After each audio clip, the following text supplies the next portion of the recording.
Hi everyone.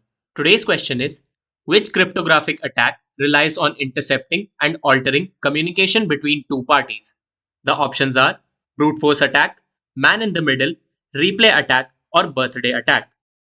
The correct option is man in the middle. A man in the middle attack occurs when an attacker intercepts and potentially alters the communication between two parties who believe they are directly communicating with each other. The attacker positions themselves between the two parties, intercepting the messages that are being exchanged.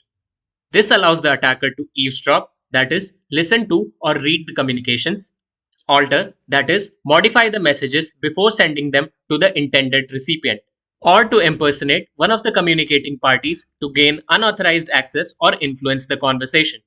An example of the man in the middle attack would be an attacker trying to intercept and alter messages between a user and a website. The attacker can modify the login credentials or redirect the user to a fake site, capturing sensitive information like usernames and passwords.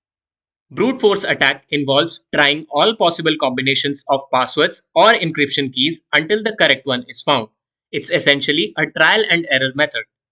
An example of brute force attack would be an attacker trying every possible password for a user account until they gain access. In a replay attack, an attacker intercepts a valid data transmission and then retransmits it to deceive the recipient into performing an action that they did not intend. This type of attack exploits the fact that the same message or transaction can be sent multiple times. An example of replay attack would be an attacker capturing and resending a payment authorization to duplicate a financial transaction. A birthday attack is based on the birthday paradox in the probability theory and is used primarily against hash functions. It involves finding two different inputs that produce the same hash output, which is also called a collision. The birthday attack is generally used to break cryptographic hash functions by exploiting the probability of collisions. An example of a birthday attack would be finding two different documents that hash to the same value in order to forge one document while pretending it's the other. That's all for this video. See you in the next one.